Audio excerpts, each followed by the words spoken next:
Okay, so maayong gabi or maayong adlaw kanimo igsuon. Salamat sa imong pag-click o salamat sa imong time nga imong i-google para niini nga video. So hopefully magpadayon ka sa pagtan-aw sa ato ang explanation about sa apil bagyod ang bautismo sa tubig sa kaluwasan nato, no?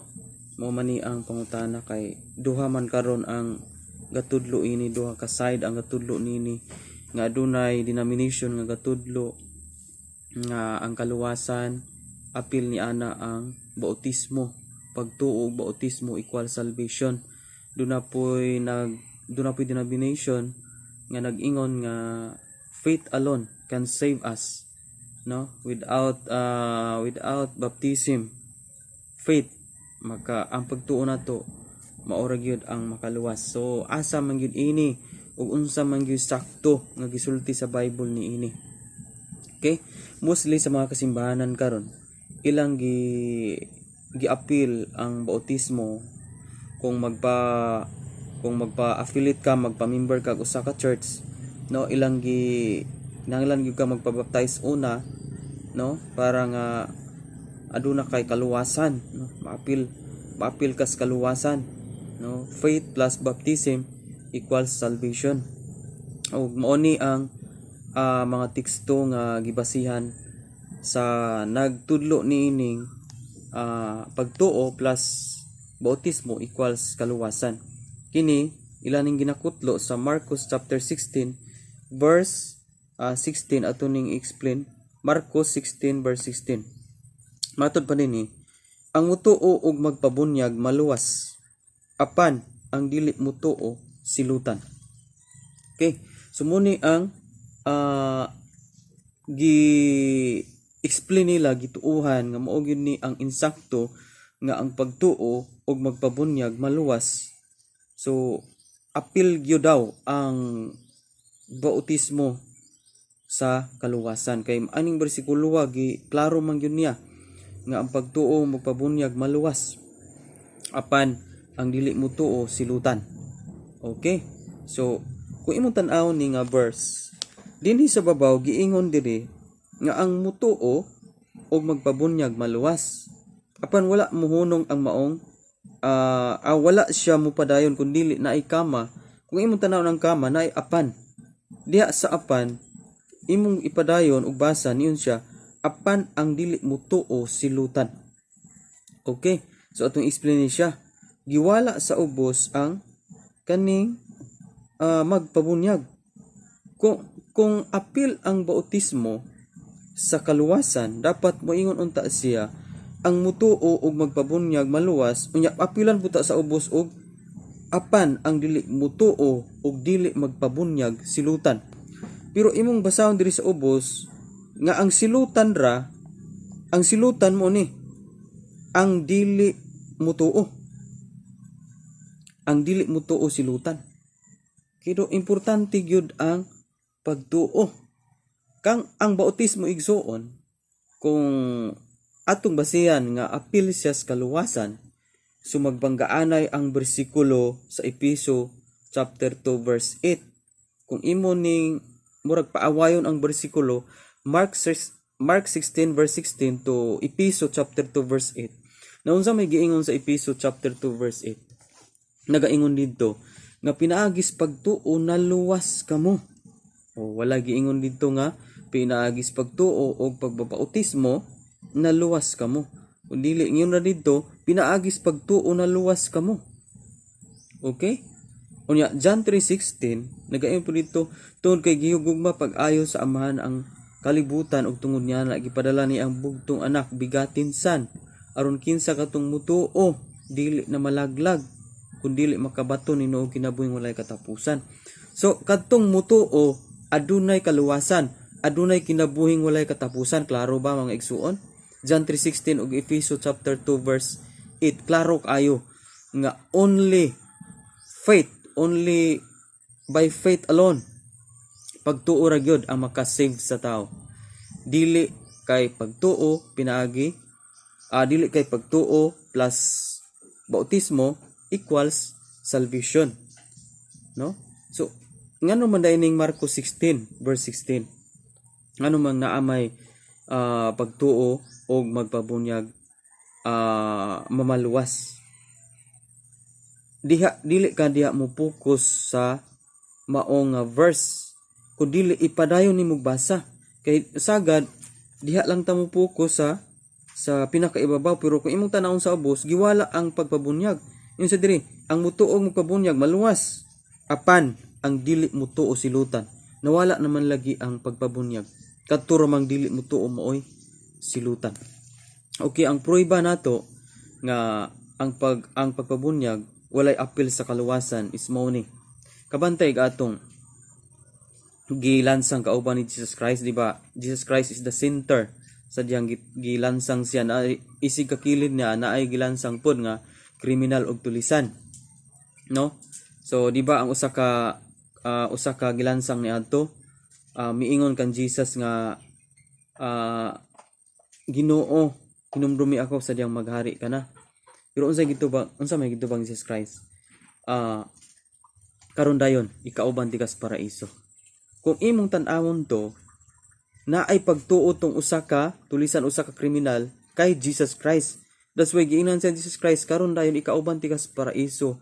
In short, gitagaan siya og assurance ni Jesus Christ, assurance of salvation.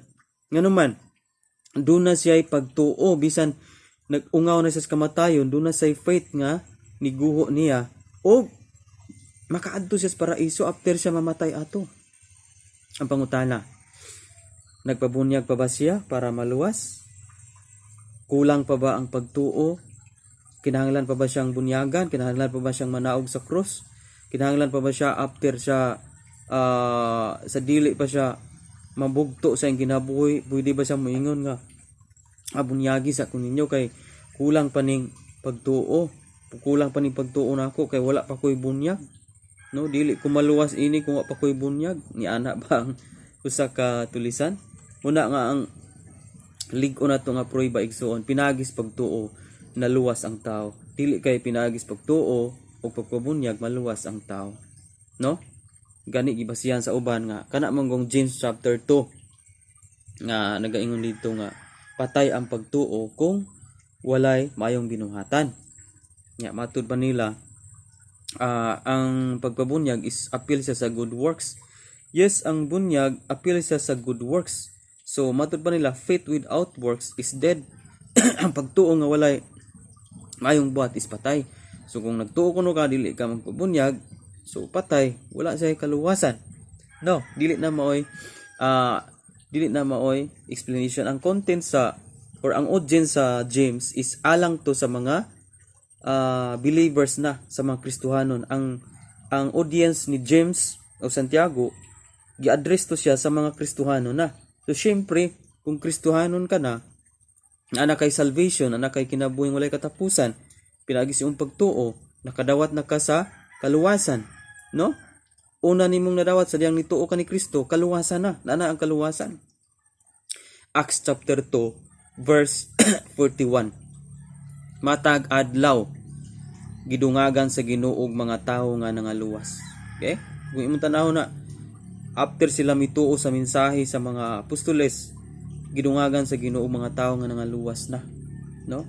Nangaluwas na after sila mituo na naluwas na sila, na ay kinabuhing walay katapusan silang sa diyang nidawat sila sa mensahe sa mga apostoles, no? Human ana usa sila nagpabautismo. Sa to pa ang bautismo after sa tawo, after nga ang tawo naluwas, after nga ang tawo nituo ni Kristo, sunod ana ang bautismo.